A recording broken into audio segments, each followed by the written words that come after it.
मैत्री अशी असावी जिथे काय चाललंय विचारल्यावर बरं चाललंय म्हणण्यापेक्षा खरं काय चाललंय ते सांगता यावं. आजच्या आयुष्यात खोटे मित्रमैत्रिणी सहज मिळतात. वरवर हसणारे, जवळचे वाटणारे, पण गरज पडली की अचानक दूर जाणारे.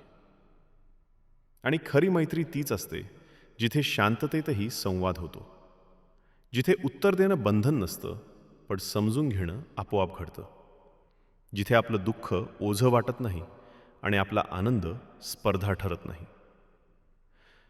खरी मैत्री काळानुसार बदलत नाही, परिस्थितीनुसार रंगही बदलत नाही. संकटात गायब होणं सोपं असतं, पण अडचणीतही थांबून हात धरून ठेवणं हाच खरा मैत्रीचा कस असतो. खरी मैत्री ओळखता यायला हवी आणि ती जपता पण यायला हवी.